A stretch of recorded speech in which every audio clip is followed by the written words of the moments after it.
Hello दोस्तों, मैं राजेश चौधरी। आज आप लोगों को साइंस का पोर्शन बायोलॉजी स्टार्ट करने वाला हूँ। ठीक है, अब देखो बायोलॉजी की बात करें तो सबसे महत्वपूर्ण बायोलॉजी में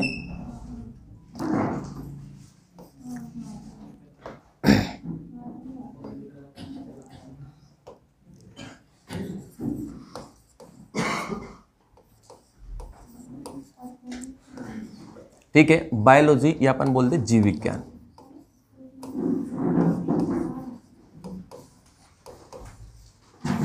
ठीक है, अब जीव विज्ञान की बात करें तो सबसे पहले आखिरकार इसके बारे में जानेंगे, जिसके बाद पूरा अपन पोर्शन पढ़ेंगे कि क्या चीज़ अपनी क्या होती है। तो बायोलॉजी की बात करें, बायोलॉजी जो शब्द लिया गया है वो इस सभ्यता से अपना नहीं हो, किस पश्चिमी जो सभ्यता थी, पश्चिमी सभ्यता से इसका विकास हुआ। किस भाषा से? ग्रीक भाषा से। ठीक है, तो यहाँ पर जो विकास हुआ है भाषा की बात करें तो भाषा कौन सी थी? अपनी ग्रीक भाषा। ठीक है, ग्रीक भाषा थी अपनी। और ग्रीक भाषा का कौन सा शब्द से ली गई थी अपनी? ग्रीक।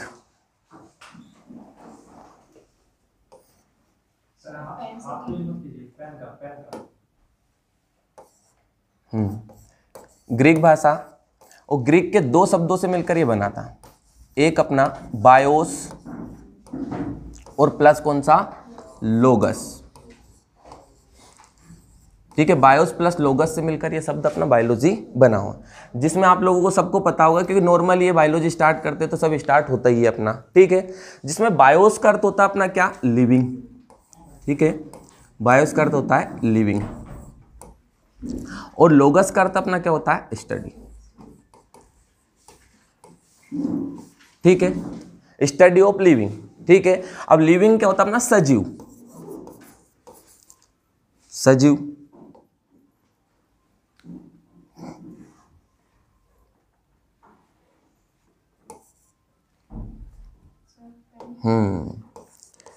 वही थोड़ी सी दिक्कत आएगी एक दो दिन। सजीव, और यहां पर होता है अपना अध्ययन। ठीक है, अर्थात अपन बोलते हैं कि सजीवों के अध्ययन को क्या बोला जाता है? बायोलॉजी बोला जाता है। ठीक है, अब ये तो बोल दिया कि सजीव के अध्ययन को बायोलॉजी कहा जाता है, लेकिन सजीव क्या होते हैं ये भी जानना जरूरी है। ठीक है, क्योंकि बायोलॉजी के अंतर्गत अपने पेड़ पौधे भी आते हैं। ठीक है, और ऐसे अपना सजीव भी आते हैं, तो इसमें सजीव कौन होते हैं ये अपने को देखना है। ठीक है, तो सजीव वो चीज होती है अपनी कि जिनके अंदर क्या होता हो? वृद्धि या विकास होता हो। ठीक है, वृद्धि या विकास होता हो, ग्रोथ एंड डेवलपमेंट जिनमें होता है वो अपने सजीव होते हैं। जिसके बाद वो क्या करते हो? अपनी गति करते हो। ठीक है, जिसमें मूवमेंट होता हो या क्या है? अपने चलते फिरते हो। ठीक है, चलते फिरते या हिलने जुलने की बात बोल दें। ठीक है, जिसके बाद और कौन होता है अपने सजीव? जिनमें अपने क्या होता हो? श्वसन की प्रक्रिया होती है। ठीक है, जिनमें श्वसन होता है, रेस्पिरेशन। जिसके बाद जिनमें अपना क्या? पोषक पदार्थ या पोषण अपना ग्रहण करते हो। ठीक है, जो न्यूट्रिशन ग्रहण करते हैं वो भी अपने क्या होते हैं? सजीव होते हैं। जिसके बाद इसमें अपन देखते हैं जो प्रजनन करता हो। क्या करता हो? प्रजनन, रिप्रोडक्टिव सिस्टम जिनमें हो। प्रजनन मतलब एक पीढ़ी से अपने संतान को, अपने वंश को आगे बढ़ाने के लिए उनमें क्या प्रवृत्ति पाई जाती है कि अपने समान शिशु को जन्म वो दे सके, उन्हें अपन क्या बोल देते हैं? सजीव। ठीक है, अब इनमें से कुछ भी प्रक्रिया जिसमें भी हो रही है वो सभी क्या होता है? सजीव। जैसे मैं बात कर लेता हूं यहाँ पर एक जीव की बात करें तो जीव को तो अपने को पता है। ठीक है, जिसके बाद अगर बात करूं मैं पादप की, पेड़ पौधों की बात करूं। ठीक है, पादप की बात करूं तो पादप भी क्या करते हैं? छोटा पौधा रहता है, धीरे धीरे उसमें वृद्धि होती है, वृद्धि होकर उनके शाखाओं में क्या होती है? ग्रोथ होती है, शाखाएं क्या होती है? मजबूत होती है। ठीक है, अब वृद्धि और विकास में आप लोगों ने पढ़ा होगा, नहीं पढ़ा होगा, वृद्धि क्या होती है? एक समय तक निश्चित रहती है और एक समय बाद वृद्धि क्या हो जाती है? रुक जाती है। लेकिन विकास ऐसी प्रक्रिया है जो कहां तक चलती है? जीवन पर्यंत तक अपनी चलती रहती है। ठीक है, मनुष्य की बात करें तो मनुष्य में 18 से 19 साल तक की अपनी क्या चलती है? वृद्धि। बाकी की इसकी जो गति है वो मंद हो जाती है। 18 वर्ष तक ज्यादा तीव्र गति से होती है, लेकिन विकास ऐसा होता है जो जीवन पर्यंत तक अपना चलता रहता है। शारीरिक विकास बोल सकता हूँ, मानसिक विकास बोल सकता हूँ, मेन तो अपना मानसिक विकास, क्योंकि अपन बोलते हैं कि कुछ चीज सीखने की होती है तो अपन बुजुर्ग अवस्था में भी सीख लेते हैं। ठीक है, तो वो अपना क्या हो रहा है? विकास। ऐसे कैसे पेड़ पौधे अब विकास में अपना शारीरिक भी होगा, क्योंकि इनकी जो यहाँ पे वृद्धि वृद्धि उन शाखाओं में क्या होगा, अपना ग्रोथ होगी। ठीक है, ग्रोथ होगी, मजबूत होगी। मान लो पहले अपन बोलते हैं कि जब बचपन में रहते थे अपनी 300 हड्डियाँ होती है, फिर धीरे धीरे कितनी हड्डी हो जाती है, 206। क्यों? क्योंकि जैसे अपना शरीर मजबूत हुआ तो उस अपने खड़े होने के लिए क्या है कि मजबूती चाहिए, मजबूती चाहिए तो आपस में क्या है, वो हड्डी आपस में जुड़ जाती है, तो इसलिए उसका क्या हो गया, विकास हो गया। तो ये चीजें अपने किस में भी होती है, पादपों में भी होती है, मतलब पादप भी सजीव है। जिसके बाद पादप भी क्या करते हैं, अपनी गति करते हैं। ठीक है, अपन तो बोलते थे कि अपन चलते फिरते, लेकिन पेड़ पौधे भी क्या है, हिलते जुलते हैं। ठीक है, वो जिसके बाद जो अपने पादप पौधे उसमें भी क्या होती है, श्वसन की प्रक्रिया होती है। ठीक है, जिसके बाद पोषक पदार्थ, क्योंकि अपन ने देखा है कि जो अपना तो सबको पता है, लेकिन पेड़ पौधे की बात करें तो वो भी प्रकाश संश्लेषण की उपस्थिति, प्रकाश संश्लेषण की प्रक्रिया द्वारा सूर्य की प्रकाश की उपस्थिति में क्या करती है, अपना भोजन बनाती है, हरे पौधे। जिसके बाद प्रजनन की बात करें तो लैंगिक और अलैंगिक 2 प्रकार के प्रजनन होते हैं। ठीक है, पौधों में अलैंगिक प्रजनन अपना होता है, अपना लैंगिक प्रजनन, क्योंकि लैंगिक प्रजनन के द्वारा ही एक पौधे से दूसरे पौधा अपन प्राप्त कर सकते हैं। अपना तो पता है, प्रजनन अपन पढ़ेंगे पूरा कंप्लीट, लेकिन पेड़ पौधों की बात करें तो पेड़ पौधे कैसे कि जैसे कि उसमें जो जीनोटाइप होते हैं, जीनोटाइप क्या होता है कि जो जीन होते हैं, ठीक है, क्योंकि उनमें भी अपना डीएनए आरएनए काम करता है, अपन में भी डीएनए आरएनए काम करता है, तो जो जीनोटाइप होता है वो जीनोटाइप से ही धीरे धीरे आपने पढ़ा होगा, मेंडल के नियम अगर पढ़े होंगे, नहीं पढ़े होंगे तो अपन पढ़ेंगे, कोई दिक्कत नहीं है, सब कुछ कंप्लीट होगा। तो उनमें भी अपना प्रजनन होता है। कैसे? आपने देखा होगा नर के जननांग और पुष्प के नर जननांग और पुष्प के मादा जननांग, जायांग और पुमंग आपने पढ़ा होगा। जायांग होता है पुष्प के मादा जननांग और पुमंग होता है पुष्प के नर जननांग। अब नर जननांग मादा जननांग होता है तो इसमें भी जैसे अपना जीवों में बात करें तो उसमें होता है अपना स्पर्म, शुक्राणु और अंडाणु। ऐसा कैसे? उनमें होता है अपना क्या, एक परागकण। वो परागकण कहाँ तक पहुंचता है? वर्तिकाग्र तक। वो वर्तिकाग्र तक पहुंचेगा, वर्तिकाग्र कहाँ पहुंचाएगा? अंडाणु। ठीक है, अंडा से अंदर रहता है, अंडा से बीजांडासन तक पहुंचेगा और बीजांडासन में बनेगा भ्रूणपोष और भ्रूणपोष के बाद ही धीरे धीरे क्या होगा, एक फूल का निर्माण होगा। और जब एक फूल तो पहले से रहेगा, लेकिन फूल क्या होगा, खिल जाएगा, उसके जो आसपास की जो चीजें वर्तिका है, वर्तिकाग्र, अंडा से तो फल वित्ति में बदल जाता है। ठीक है, और फिर इसका निर्माण होता है फल का। और बीजांडासन होता है वो किसका निर्माण कर देता है? एक बीज का निर्माण करता है। और बीज वापिस से अपन क्या है कि अलग लगाते हैं, वापिस से अपन बीज एक खड़ा कर सकते हैं, क्योंकि अपन करते हैं बीज से एक पौधा अपन प्राप्त करते हैं, मतलब कहीं ना कहीं इनमें प्रजनन की प्रक्रिया होती। तो जिनमें भी ये प्रक्रिया होती है उन सभी को अपन क्या बोलते थे? सजीव। मतलब सीधे मैं या तो बोल दूं कि सजीवों के अध्ययन को बायोलॉजी कहा जाता है, या बोल दूं पेड़ पौधे या जीव जंतुओं के अध्ययन को बायोलॉजी कहा जाता है, वो भी कोई गलत नहीं रहेगा। या सजीवों की जगह में जीवधारी भी बोल सकता हूं। क्या बोलता हूं? जीवधारी, क्योंकि जीवधारी में भी वही आएगा जो सजीव रहेंगे पूरे। ठीक है, तो पेड़ पौधे एवं जंतुओं के अध्ययन को अपन बायोलॉजी कहते हैं, या सीधे सीधे बोल सकता हूं सजीवों के अध्ययन को अपना बायोलॉजी कहा जाता है। ये पूरी प्रक्रिया, क्योंकि अपने को बायोलॉजी में ये भी पढ़ना है और इनके बारे में भी अपने को पढ़ना है। ठीक है, अब इतना हुआ। इसके बाद थोड़ा सा अपन इसके बारे में देखते हैं कि आखिरकार इसके जो फादर है, ठीक है, फादर ऑफ बायोलॉजी किसे कहा जाता है? अरस्तु को सबको पता है, फादर ऑफ बायोलॉजी।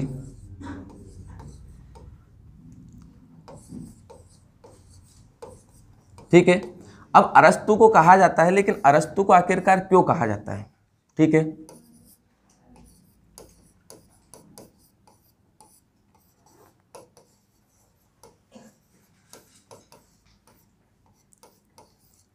ठीक है, अरस्तु को कहा जाता है, अरस्तु को ऐसे लिखते लैटिन में, अपने जो उनकी भाषा में ना अरिस्टोटल लिखते हैं। ठीक है, अब अरस्तु को क्यों कहा जाता है कि ये उस समय की बात है।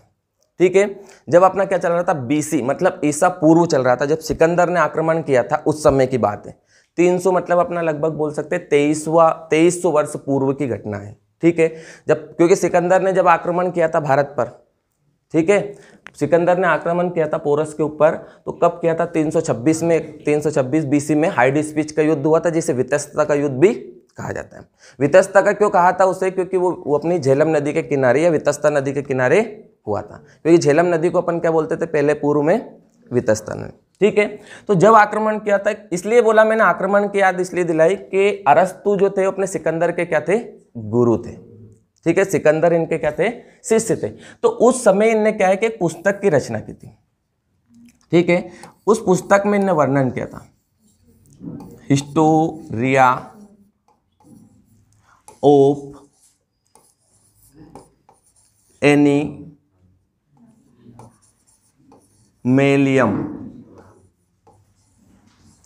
ठीक है, हिस्टोरिया ऑफ एनिमेलियम एक पुस्तक की रचना की थी उस समय। और इस पुस्तक में क्या किया था, लगभग इनने 450 से 500 प्रकार के जंतुओं के बारे में इनने क्या किया था, अध्ययन किया था। ठीक है, जो कि अभी भी अपन 400 से 500 प्रकार के जंतुओं को नहीं जानते ना। ज्यादा अपन 100 प्रकार के जानते होंगे, 200 प्रकार के जानते, लेकिन उस समय कितने समय मतलब 2300 वर्ष पहले ही इनने क्या बता दिया था कि इतने प्रकार के जीव जंतुओं के बारे में पूरा वर्णन करके इनने यहाँ पर बता दिया था। इनकी पुस्तक कौन सी पुस्तक, हिस्टोरिया ऑफ प्लांटोरम। तो ये इनकी पुस्तक है। इस पुस्तक के कारण इन्हें फादर ऑफ बायोलॉजी कहा जाता है। ठीक है, अब ये तो अपना हो गया। फिर बाद में क्या हुआ कि जो बायोलॉजी है, इस बायोलॉजी का वर्गीकरण किया था एक व्यक्ति ने। ठीक है, किसने, केरोलस लीनियस ने। तो वर्गीकरण का जो जनक है वो भी किसको कहा जाता है, केरोलस लीनियस को। और वर्गीकरण का जो अध्ययन है, उस वर्गीकरण के अध्ययन को कहा जाता है टैक्सोनॉमी, है ना, या टैक्सोनॉमी। ठीक है, तो इतना तो अपना हुआ, आया समझ में कि बायोलॉजी ग्रीक भाषा से नॉर्मली चीजें सब आप लोगों को आती है। ठीक है, बस ये थोड़ा सा सजीव, अब ये सजीव जो है वर्णन किया गया अपने 11वीं क्लास का जो पहला अध्याय है उसमें पूरा मिलता है सजीव में। पहला अध्याय इसका ये सजीव कैसे कहते हैं। तो इतना आया आप लोगों को समझ में, सबने लिख लिया थोड़ा थोड़ा। ठीक है, नेक्स्ट बढ़े आगे। ठीक है,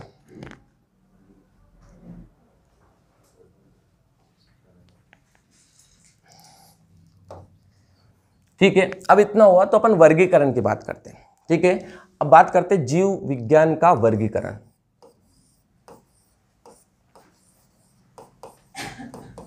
जीव विज्ञान का वर्गीकरण।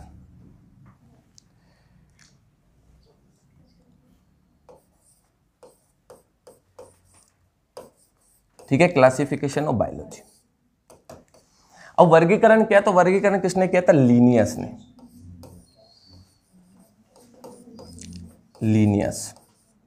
केरोलस लीनियस ने वर्गीकरण किया। और इस बायोलॉजी को कितने भागों में बांट दिया इसने, 5 भागों। 5 भागों में तो बाद में अपना बांटा था, लेकिन मेन मुख्य भाग से 5 भागों में लीनियस ने नहीं बांटा था, है ना, स्टोरर यूसिंजर ने बांटा था। ठीक, स्टोरर यूसिंजर ने अलग भागों में बांटा। स्टोरर यूसिंजर ने 2 भागों में, एक अपना मेटोजोआ और अपना प्रोटोजोआ, 2 भागों में बांटा। लेकिन इनने कितने भागों में बांटा था, 2 भागों में। कितने भागों में, 2 भागों में बांटा। एक पादप जगत और एक जंतु जगत, 2 भागों में इन्हें वर्गीकरण अपना किया था। एक जंतु जगत और एक पादप जगत।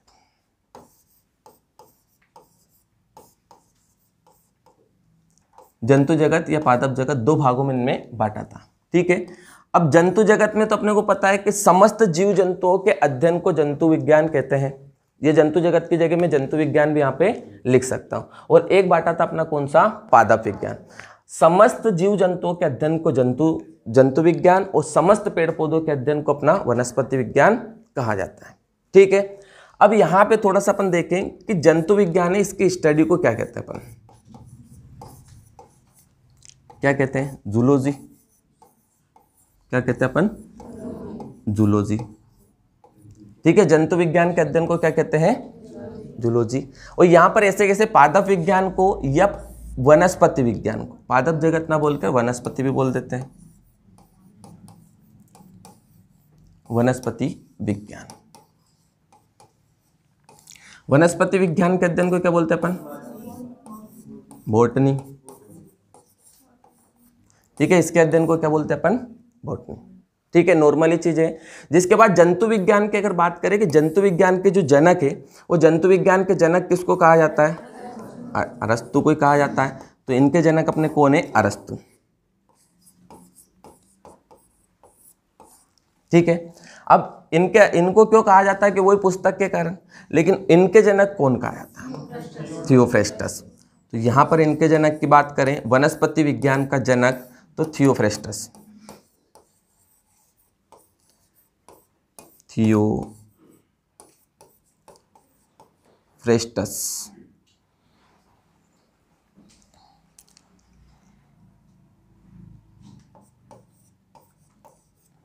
थियोफ्रेस्टस को, अब थियोफ्रेस्टस को क्यों कहा जाता है कि इनने भी एक पुस्तक की रचना की थी। इनने पुस्तक लिखी थी किसके ऊपर? अपनी प्लांट के ऊपर। उनकी पुस्तक का नाम था हिस्टोरिया ऑफ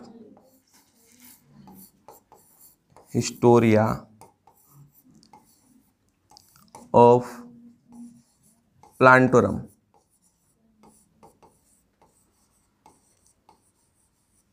वो क्या थी? हिस्टोरिया ऑफ एनिमेलियम, और ये क्या अपनी हिस्टोरिया ऑफ प्लांटोरम। बस ध्यान रखना है ये प्लांट के ऊपर इसलिए और वो एनिमल के ऊपर है इसलिए।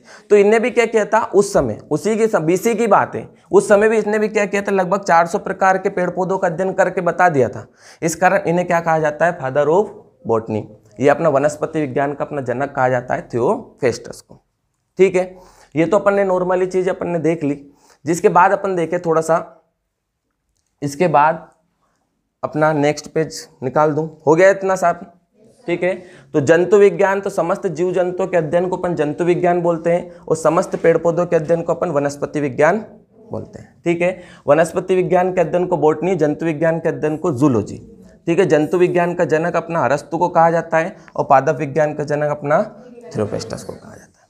ठीक है, अब देखो मानव शरीर हो या फिर अपनी पादप शरीर हो, ठीक है, इनका जो शरीर अपना निर्माण होता है तो निर्माण किससे होता है? अपना एक सबसे छोटी इकाई होती है। मानव शरीर की सबसे छोटी इकाई कौन सी होती है? कोशिका। उस कोशिका से ही अपना निर्माण होता है। ठीक है, तो थोड़ा सा देखते हैं अपन, छोटी सी इकाई से अपन स्टार्ट करते हैं एक शरीर में कि क्या क्या चीज़ अपने को पढ़ना है। ठीक है, फिजियोलॉजी के बारे में अपने को पढ़ना है।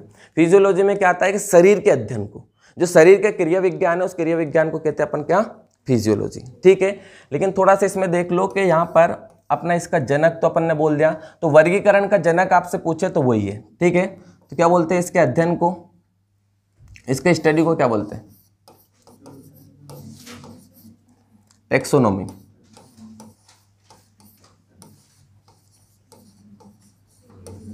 ठीक है, अगर बात करें कि वर्गीकरण के अध्ययन को क्या कहा जाता है? टेक्सोनोमी कहा जाता है। ठीक है, और अगर बात करें कि टेक्सोनोमी के जनक या वर्गीकरण के जनक तो कौन है? वो अपने लिनियस ही है। ठीक है, तो टेक्सोनोमी या अपने वर्गीकरण के जनक दोनों की पूछे तो अपने कौन से होंगे? लिनियस ही होंगे। ठीक है, आनुवांशिकी के जनक किसे कहा जाता है? मेंडल को कहा जाता है, और आधुनिक आनुवांशिकी के जनक मॉर्गन को कहा जाता है। ठीक है, जिसके बाद जो आनुवांशिकी शब्द है वो अपना किसने दिया था? बेटसन ने दिया था। ठीक है, तो अपने को नॉर्मली चीजें ये देख। अब देखो कि यहाँ से थोड़ी सी इकाई देखते हैं अपन कि कैसे कोशिका होती है और कैसे कोशिका से अपना निर्माण होकर कहाँ तक बनता है, अपना शरीर बनता है, और उस शरीर के अंदर क्या क्या चीजें अपने को पढ़ना है। ठीक है, इतना हुआ अपना। देखो नॉर्मली चीजें आप सभी रिवाइज भी कर लेंगे एक बार अपन। अब यहां से अपन देखते हैं थोड़ा सा मानव की सबसे छोटी इकाई या मानव शरीर की सबसे छोटी इकाई।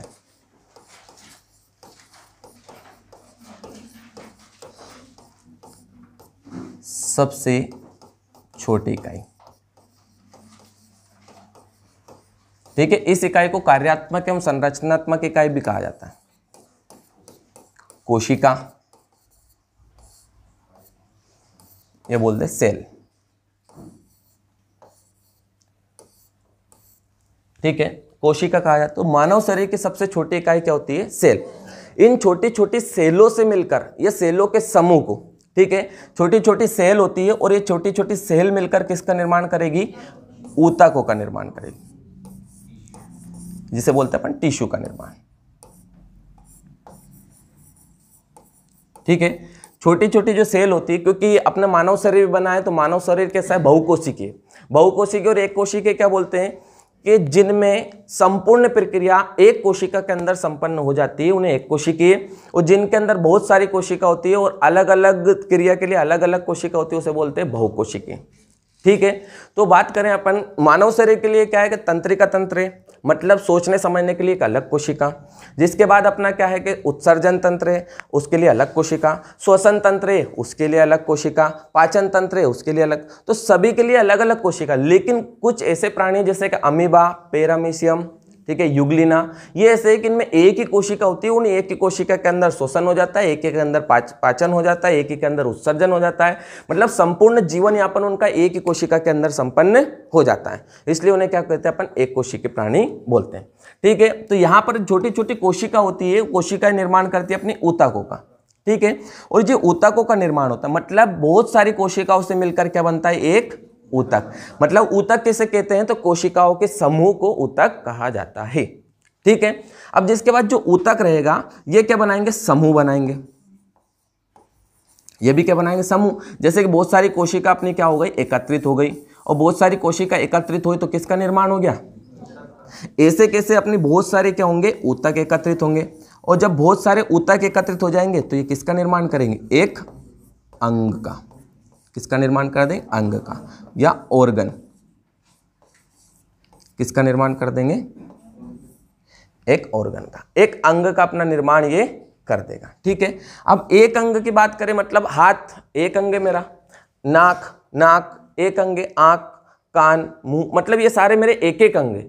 और जब ये जैसे मैंने बताया कोशिकाओं का समूह ऊतक और ऊतकों का समूह अंग, जब इन अंगों का समूह मिलेगा, किनका, इन अंगों का समूह मिलेगा, जब जाके क्या निर्माण होगा अपना, एक शरीर का।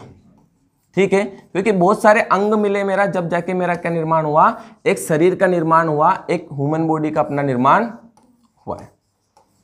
ठीक है, तो ये प्रक्रिया रहती है, किसका निर्माण होता है, शरीर का। ठीक है, और इस शारीरिक जो क्रिया होती है, शरीर की क्रिया विज्ञान या शरीर की क्रिया विज्ञान को, शरीर की जो क्रिया विज्ञान होती है उसे बोलते हैं फिजियोलॉजी।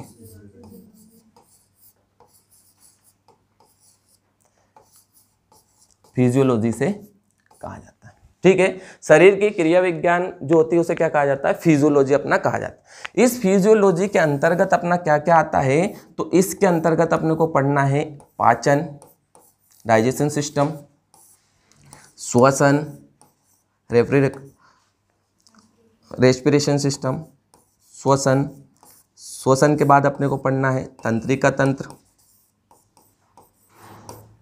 नर्वस सिस्टम, रक्त परिसंचरण तंत्र, ब्लड सर्कुलेटरी सिस्टम, रक्त परिसंचरण,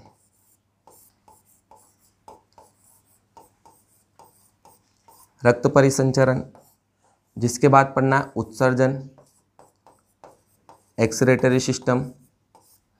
उत्सर्जन के बाद अपने को पढ़ना है श्वसन तंत्र हो गया, प्रजनन, प्रजनन के बाद एक कंकाल तंत्र,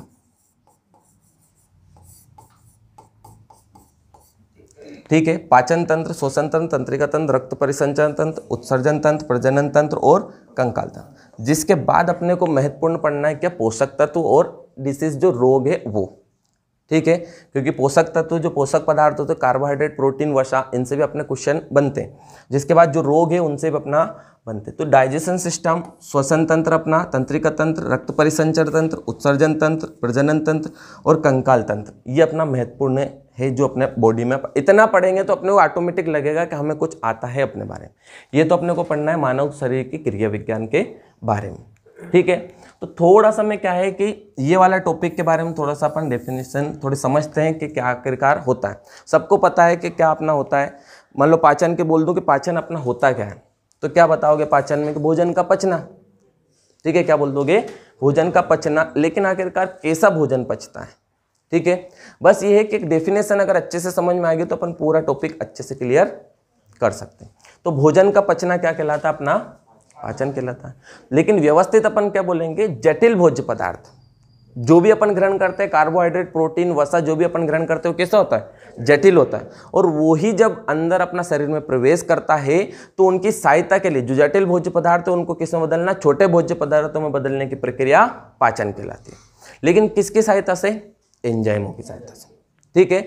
एंजाइम क्या करेंगे, उस भोज्य पदार्थों को छोटा छोटे रूप में अपना बदलने का कार्य करेगा। जब तक भोजन अपना छोटा माध्यम में अगर सरल है तो जब तक अपना माध्यम मीडियम ना होगा वहां तक नहीं पचेगा, और जटिल है वह जहां तक सरल नहीं होगा वहां तक नहीं पचेगा। तो जो भोजन है अपना जटिल भोज्य पदार्थों को कहाँ बदलना, अपना सरल भोज्य पदार्थों में बदलने की प्रक्रिया पाचन कहलाती है। थोड़ा और व्यवस्थित बोले तो क्या बोल दें, जटिल भोज्य पदार्थों का एंजाइमों की सहायता से सरल भोज्य पदार्थों में बदलने की प्रक्रिया पाचन कहलाती है। ठीक है, इतना हो गया सभी का।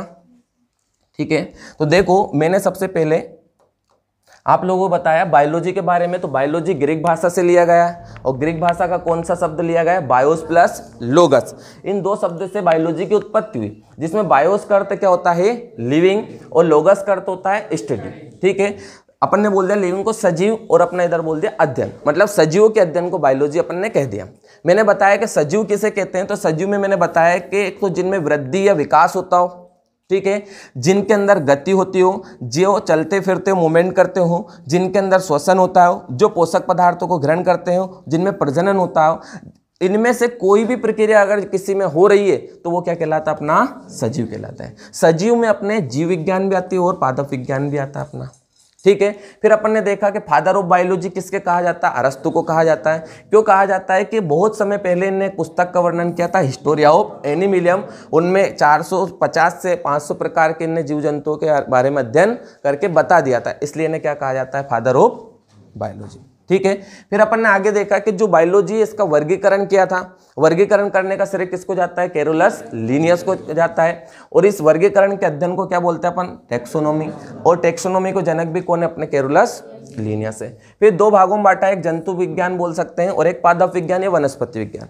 जंतु विज्ञान के अध्ययन को जूलॉजी, और जिसके जनक किसको कहा जाता है, अरस्तु को। ठीक है, पादप विज्ञान की बात करें तो पादप विज्ञान का जनक किसको कहा जाता है, थियोफ्रेस्टस को, और इसके जनक कौन हो गए अपने, जनक थियोफ्रेस्टस, और इसने कौन सी पुस्तक लिखी थी, हिस्टोरिया ऑफ प्लांटोरम।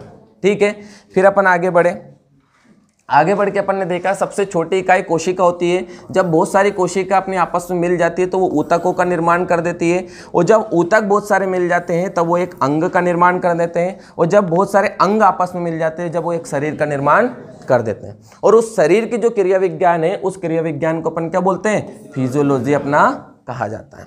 और उस फिजियोलॉजी के अंदर पाचन, श्वसन, तंत्रिका तंत्र, परिसंचरण, उत्सर्जन, प्रजनन, कंकाल तंत्र, ये सब प्रक्रिया अपनी होती है। ठीक है, इतना हुआ। अब देखो थोड़ा सा अपन स्टार्ट करते हैं डाइजेशन सिस्टम। इसकी डेफिनेशन अपन बहुत अच्छे से समझेंगे, बस थोड़ा सा समझ में आना चाहिए आप लोगों को। ठीक है, अगर डेफिनेशन समझ में आ गई तो आपको पूरा क्लियर हो जाएगा कि पाचन तंत्र अपने को क्या क्या पढ़ना है। ठीक है, पाचन,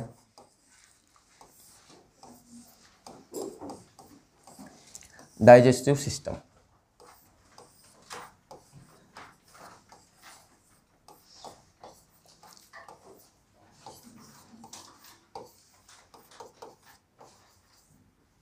ठीक है।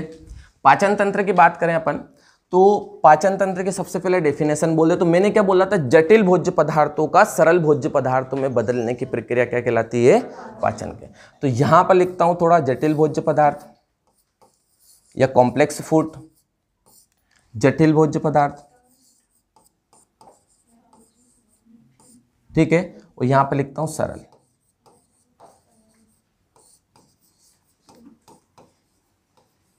समझ में आ रहा भाई? एक बार राजेश सर, हाँ सर, एक बार इधर मुड़ करके थोड़ा पूछ भी लिया करिए भाई। बिल्कुल बिल्कुल, क्वेश्चन ले लिया करिए लोगों से, है ना? बिल्कुल सर, क्वेश्चन ले लिया करिए। क्यों? स्पोर्ट्स प्लेयर नहीं बोल दिया करो, अगर नहीं समझ में आ रहा है तो कोई दिक्कत नहीं, वैसे इतना धीरा चलेगा तो वैसे ही समझ में आ जाएगा। ठीक है ना? क्वेश्चन ले लिया, बिल्कुल बिल्कुल सर, उससे ज्यादा सही रहेगा ना। क्वेश्चन कोई उठे करे तो बोल लिया करो, बिल्कुल बिल्कुल, कोई दिक्कत नहीं। मुझसे तो पूछ लेते हैं। तो इसीलिए तो बोला मैंने कि एक दो दिन में आप, मैं भी अजनबी हूँ आपके लिए और आप भी, तो धीरे धीरे। सर बहुत बढ़िया पढ़ाते हैं, शानदार तरीके से। ठीक है, इस बात को कहाँ से बुलाया गया स्पेशली, इंदौर से। तो आप एक एक क्वेश्चन जो है कर सकते हैं। ठीक है, अभी तो शायद आएगा नहीं क्योंकि अभी तो स्टार्ट किया, थोड़ा इंट्रो है, लेकिन आगे जैसे टॉपिक आएंगे तो उसमें थोड़ा उलझाना भरा रहेगा, तो आप कोई दिक्कत नहीं, अच्छे से क्वेश्चन पूछ सकते हो। अब देखो जटिल भोज्य पदार्थों की बात करें तो जटिल भोज्य पदार्थ अपना क्या होता है, कार्बोहाइड्रेट। कार्बोहाइड्रेट, ठीक है, कार्बोहाइड्रेट। अब जटिल भोज्य पदार्थ, ये कार्बोहाइड्रेट अपन ग्रहण करते हैं, ठीक है, ज्यादातर अपन ग्रहण करते हैं तो कार्बोहाइड्रेट ग्रहण। अब कार्बोहाइड्रेट अपन ग्रहण करते हैं, जटिल भोज्य पदार्थ है, इस जटिल भोज्य पदार्थ का क्या होगा, एंजाइमों की सहायता से, यहां पे लिख देता हूं एंजाइम,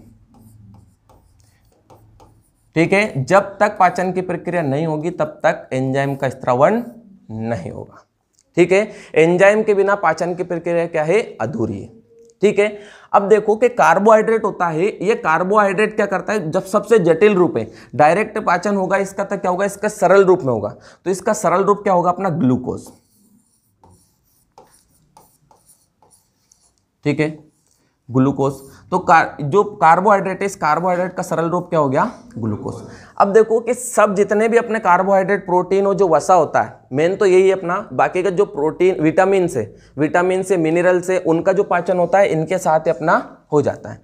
तो देखो कार्बोहाइड्रेट का पाचन अपना, जब पाचन होगा, पाचन के बाद जब सरल रूप में बदलेगा तो ग्लूकोज में। तो कार्बोहाइड्रेट बहुत प्रकार का होता है अपना, ठीक है, लैक्टेज भी बोल दे, माल्टेज बोल दे, सुक्रेज बोल दे, ठीक है। जिसके बाद मान जो स्टार्च होता है वो भी अपना, तो ये बदलेगा किसमें, सारे के सारे ग्लूकोज में ही बदलेंगे, ठीक है। ये भी सरल रूप हो गया। जिसके बाद एक इससे भी सरल रूप होता है, ठीक है, जिसे आपने पढ़ा होगा ग्लाइकोजन, ठीक है, पढ़ा है ग्लाइकोजन, ठीक है। अब बात करें कि सबसे सरल रूप की, कि कार्बोहाइड्रेट का सबसे सरल रूप कौन सा होता है, तो ग्लाइकोजन। आपसे ये पूछ ले कि कार्बोहाइड्रेट मानव शरीर में किस रूप में उपस्थित रहता है, तो वो किस रूप में उपस्थित रहता है, ग्लाइकोजन। और ग्लाइकोजन में उपस्थित रहता है तो उपस्थित कहां पर रहता है, ये लीवर के अंदर ही अपना उपस्थित रहता है। क्योंकि आपने पढ़ा हो अगर, जैसे कि ग्लूकागोन और एक इंसुलिन हार्मोन से, ठीक है, इंसुलिन अपना क्या करता है कि जो अपना मात्रा ज्यादा बढ़ जाती है ग्लूकोज की, ठीक है, ग्लूकोज, सॉरी, ये क्या करता है, ग्लाइकोजन को ग्लूकोज में बदलने का काम करता है। जैसे इंसुलिन की मात्रा कम होती है तो क्या मरता है, ज्यादा मात्रा में अपना बदलना स्टार्ट होता है। इसके बारे में अपन पूरा पढ़ेंगे जब यकृत के बारे में अपन पढ़े, लेकिन ये है कि सबसे अधिक मात्रा में कहां पर उपस्थित रहता है, ये लीवर का। कार्बोहाइड्रेट मानव शरीर में किस रूप में उपस्थित रहता है, ठीक है। और बात करें, इसमें पूछता है, बहुत बार पूछा हुआ एग्जाम में, कि पाचन की प्रक्रिया में जो प्रोटीन और कार्बोहाइड्रेट, वसा, इनमें से किसका पाचन मुख से प्रारंभ हो जाता है, ठीक है। तो जो अपना कार्बोहाइड्रेट है इसका पाचन कहां से प्रारंभ हो जाता है, अपना मुख से, ठीक है। लार ग्रंथि होती है, लार ग्रंथि से लार निकलता है, और उस लार ग्रंथि से निकलने वाले लार में होता है अपना क्या, टाइलिन या एमाइलेज नामक एंजाइम होता है। उस एमाइलेज नामक एंजाइम से ही अपना पाचन होता है कार्बोहाइड्रेट का।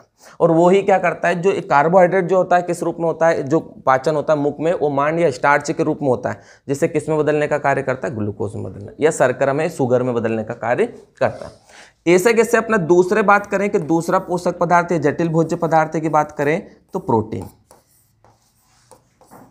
क्या हो गया, प्रोटीन। ये जटिल भोज्य पदार्थ अपन भोजन के रूप में इसे ग्रहण करते हैं, तो इसका भी सरल रूप होगा। तो इसका सरल रूप हो सकता है अपना कि या तो हो जाए पॉलीपेप्टोन, ठीक है, या हो जाए पेप्टाइड, ठीक है, या सीधे बोल दूं पेप्टोन, ठीक है। पेप्टोन से भी सरल रूप अपना कौन सा होता है, पॉलीपेप्टोन, ठीक है। तो प्रोटीन होता है, प्रोटीन का जब पाचन होता है, प्रोटीन का पाचन अपना कहां से प्रारंभ हो जाता है, प्रोटीन का पाचन आमाशय से, आमाशय या स्टमक से ही इसका पाचन प्रारंभ हो जाता है, ठीक है। स्टमक से अपना इसका पाचन प्रारंभ हो जाता है। अब स्टमक में क्या होता है, पेप्सिन एंजाइम निकलता है, ठीक है। वो पेप्सिन एंजाइम क्या करेगा, इसको सरल रूप में बदलने का कार्य करेगा। देखो इसलिए इतने सारे भाग बताए कि आगे जरूरत पड़ी। प्रोटीन का पाचन एक बार कहां से होगा, आमाशय में, फिर जिसके बाद अपना अग्नाशय से एक एंजाइम निकलेगा, उससे होगा, फिर लास्ट में जो पाचन होगा कहां पर, छोटी आंत में।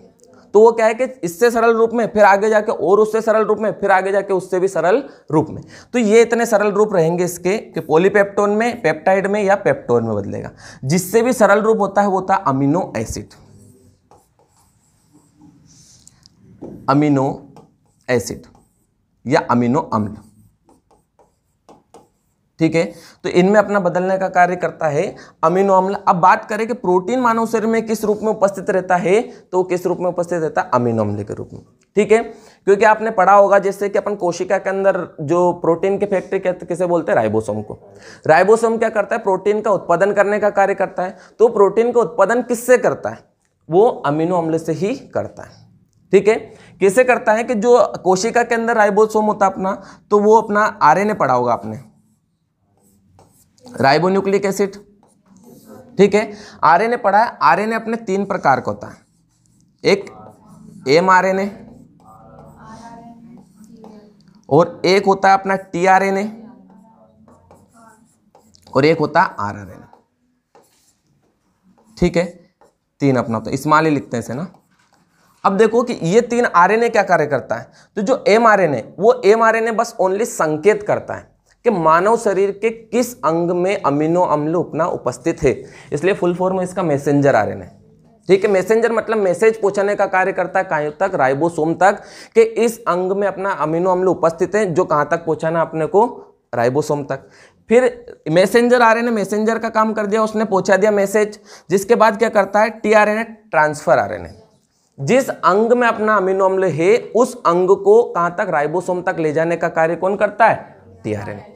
और जब टीआरएनए अपना अमीनो अम्ल को पहुंचा देता है राइबोसोम में, तो लास्ट का होता है राइबोसोमल आरएनए। और राइबोसोमल आरएनए ही राइबोसोम में प्रोटीन का उत्पादन करने में सहायता करता है। तो जब मानव शरीर को जरूरत होती है उस समय अमीनो अम्ल से अपन क्या प्राप्त कर सकते हैं, प्रोटीन प्राप्त कर सकते हैं, ठीक है। आरएनए के बारे में अगर अलग से देखेंगे, अब देखो ये पाचन हो गया। जिसके बाद एक होता है अपना फैट, ठीक है, वसा होती है अपनी। और वसा का भी एक सरल रूप होता है। वसा का पाचन कहां से प्रारंभ होता है, तो वसा का पाचन होता है अग्नाशय से निकल, आमाशय में पाचन नहीं होता है। आमाशय में ओनली दूध और किसका पाचन होता है, प्रोटीन का, ठीक है। और मुख में ओनली किसका पाचन होता है, कार्बोहाइड्रेट का। आमाशय में कार्बोहाइड्रेट का भी पाचन नहीं होता है और ना ही वसा का पाचन अपना होता है, ओनली दूध और प्रोटीन का ही पाचन अपना हो पाता है, ठीक है। वसा की बात करें, वसा का पाचन अपना फैट, तो इसका जो सरल रूप होता है फैटी एसिड, यह वसी अम्ल, ठीक है। क्या होता है अपना, वसी अम्ल,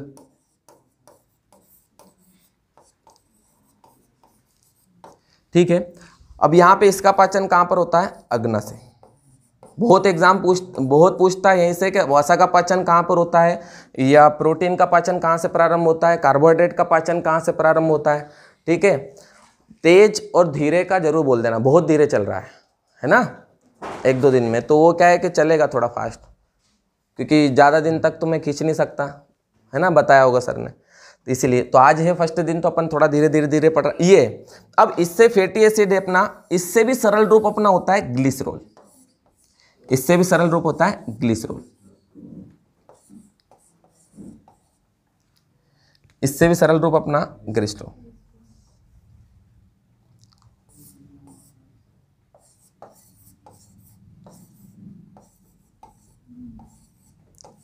सी है ना ये, ग्लिसरॉल, ठीक है। ग्लिसरॉल अपना सबसे सरल रूप जो होता है वो अपना क्या होता है, ग्लिसरॉल ही होता है, ठीक है। अब ये प्रक्रिया अपने को देखना है कि ये अपना जटिल भोज्य पदार्थ और इन्हीं जटिल भोज्य पदार्थों का इन भोज्य पदार्थों में बदलने की प्रक्रिया अपनी क्या कहलाती है, पाचन के लिए। लेकिन किन की सहायता से, एंजाइमों की सहायता से, ठीक है। पहला यहाँ पर कार्बोहाइड्रेट अगर ग्लूकोज में बदलेगा तो मुख में बदलेगा, मुख में टाइलिन नामक एंजाइम से। फिर अपना प्रोटीन अपना बदलेगा किसमें, पॉलीपेप्टोन में, तो एंजाइम कौन सा निकलेगा, अपना पेप्सिन एंजाइम। फिर अपना यहाँ पर फैट है, जो फैट अपना किसमें बदलेगा, फैटी एसिड वसी अम्ल में बदलेगा, तो किसके सहायता से बदलेगा, तो यहाँ पर लाइपेज एंजाइम, ठीक है। जैसे एंजाइम अपन पढ़ते जाएंगे वो समझ, बस ये ओनली डेफिनेशन अपने पढ़ी कि ये जटिल भोज्य पदार्थ होते हैं और इन सरल भोज्य पदार्थों में ये बदलते हैं, और वही प्रक्रिया अपनी क्या कह दी, पाचन की, ठीक है। आगे बढ़े, इतना लिख लिया सबने, ठीक है। अब देखो कि यहाँ पर कौन कौन से अंग अपने काम करते हैं पाचन की प्रक्रिया में, ठीक है। तो यहाँ पर तंत्र की बात कर रहे हैं, पाचन तंत्र के जो अंग है उनके अंग की, किन किन अंगों में अपना प्रारंभ होता है, तो यहां पर होती है एक आहार नाल, आहार नाल, ठीक है। आहार नाल एलिमेंट्री कैनाल जिसे बोलते हैं, और इस आहार नाल में ही संपूर्ण पाचन की प्रक्रिया होती है, क्योंकि आहार नाल कहाँ से प्रारंभ होती है, मुख से प्रारंभ होकर गुदाद्वार तक अपनी रहती है। मतलब जितना भी अपना पूरा पाचन अंग है वो सारे कहाँ पर है, अपने आहार नाल है। भ्रूणी अवस्था में जब गर्भ में बच्चा रहता है उस समय चौथे माह में इसका निर्माण अपना हो जाता है, क्योंकि 5वें और 6ठे माह के बाद 6 माह के बाद भ्रूण जो होता है अपना क्या करता है, पोषण प्रारंभ कर देता है खाना। तो आहार नाल का गर्भ में अपना चौथे माह में, ठीक है। आहार नाल के अंतर्गत अपना देखो सबसे पहले एक आहार नाल होता है जो पाचन अंग है, और इनके साथ जो सहायता करती है वो करती है कुछ ग्रंथियां, ये ग्लैंड्स, ठीक है। कुछ ग्रंथियां होती है जो पाचक ग्रंथियां जो अपने क्या करती है, सहायता करती है, उनके बारे में अपने को पढ़ना है, ठीक है। पहले की बात करें तो यहां पर प्रारंभ होता है कहां से, मुख से, ठीक है। या मुख गुहा लिख देते हैं इसे, मुख गुहा के अंतर्गत आता है मुख, ठीक है। माउथ कैविटी, कैविटी, ठीक है, माउथ कैविटी। अब माउथ कैविटी की बात करें तो इस माउथ में ही एक ग्रंथि होती है, कौन सी ग्रंथि, लार ग्रंथि, इसके बारे में पढ़ना है। लार ग्रंथि, ये सलाइवरी ग्लैंड, सलाइवरी ग्लैंड, ठीक है, लार ग्रंथि के बारे में। फिर जिसके बाद अपना भोजन अपना कहां पर पहुंचता है, ग्रास नली में। ग्रास नली ये से बोलते हैं भोजन नाल, ठीक है, भोजन नाल या इसोफेगस भी बोलते हैं, इसोफेगस, ठीक है। इसमें किसी प्रकार की कोई पाचन की प्रक्रिया नहीं होती, बस मुख से लेकर तो यहां तक भोजन पहुंचाने का कार्य ये करता है, इसके अलावा इसका कोई कार्य नहीं होता है, ठीक है। फिर अपन बात करें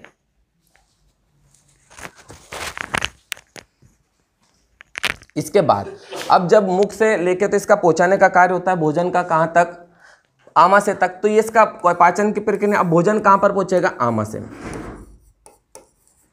आमाशय में पहुंच गया स्टमक, ठीक है, स्टमक में अपना भोजन पहुंच गया। अब स्टमक में पाचन की प्रक्रिया होती है तो स्टमक में भी एक क्या पाई जाती है, अपनी ग्रंथि, कौन सी, जठर ग्रंथि, जो जठर ग्रंथि पे अपने भोजन पचाने का कार्य करती है।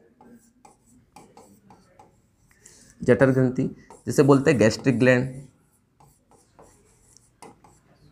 गैस्ट्रिक ग्लैंड, हाँ नहीं, ग्रास नली में नहीं होती, यहां से लेके जो स्टार्ट होती है यहां से अपना, यहां से लेके तो जो आमाशय होती है, ठीक है, अपना आमाशय होता है स्टमक ये वाला, ठीक है। यहाँ तक जो होती है वो अपनी कहलाती है ग्रास नली, जो यहाँ से मुख से लेकर तो यहाँ तक, क्योंकि ये वाला भाग अपना कार्डियक कहलाता है, ठीक है। ये वाला भाग कार्डियक कहलाता है, ये इंडिक, और ये वाला पाइलोरिक भाग, ठीक है। ये वाला इंडिक, जो मध्य भाग होता है गुहा वाला भाग, इसे इंडिक बोलते हैं, और ये अपना बोलते हैं यहाँ पर कार्डियक, और यहाँ पर बोलते हैं पाइलोरिक, ठीक है। अपन देखेंगे क्योंकि पूछता है कि अगर भोजन आमाशय में प्रवेश कर रहा है तो किस भाग से प्रवेश, तो कार्डियक भाग से। किस भाग में 3 से 4 घंटे तक रहता है, तो इंडिक भाग। और किस भाग से वापस बाहर जा रहा है, तो अपना पाइलोरिक भाग से, ठीक है। ये अपन देखेंगे क्योंकि अपन डिटेल पढ़ना है इन सब के बारे में, बस अंगों का नाम बताया मैंने आपको, ठीक है। जठर ग्रंथि के बारे में पढ़ना है, जठर रस इससे निकलता है और इससे ही पाचक एंजाइम अपने निकलते हैं।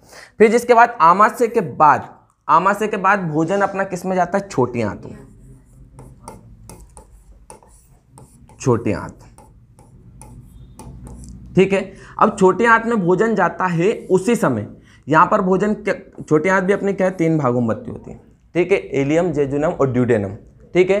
तो जो आमाशय से मैंने अभी बताया था कि यहां से मान लो आमाशय है, तो इस आमाशय से ये वाली ऐसे करके संरचना जुड़ी, तो यहां से प्रारंभ होता है ना, ये छोटी आंत का भाग प्रारंभ होता है, और ये वाला भाग क्या हो जाती है, अपनी ग्रेनी, इस भाग को बोल देते हैं ड्यूडेनम।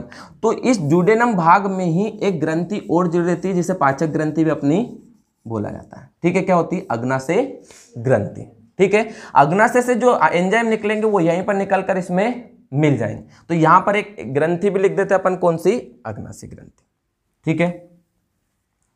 तो इसी जगह अपनी अग्नाशय ग्रंथि, अग्नाशय, पेनक्रियाटिक ग्लैंड,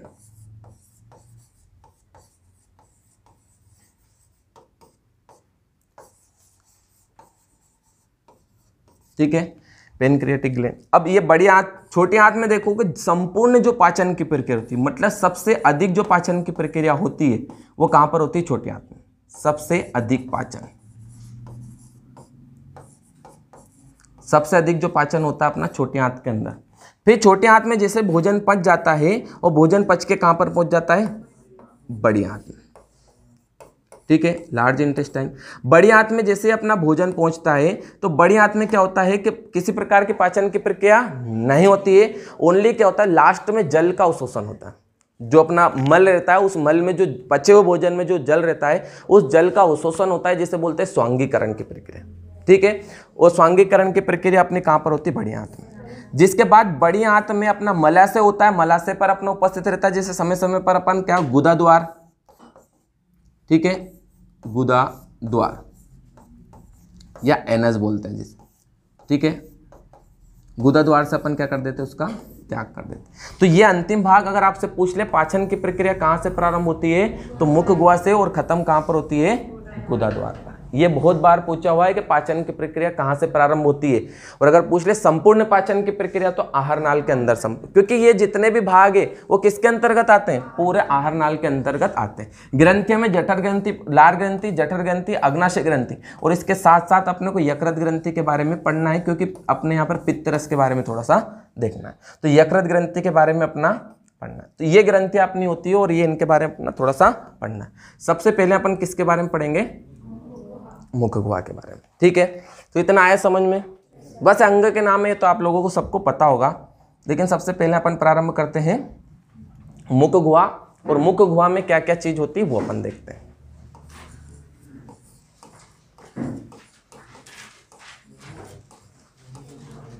माउथ कैविटी, और मुख गुहा में अपना एक तो मुख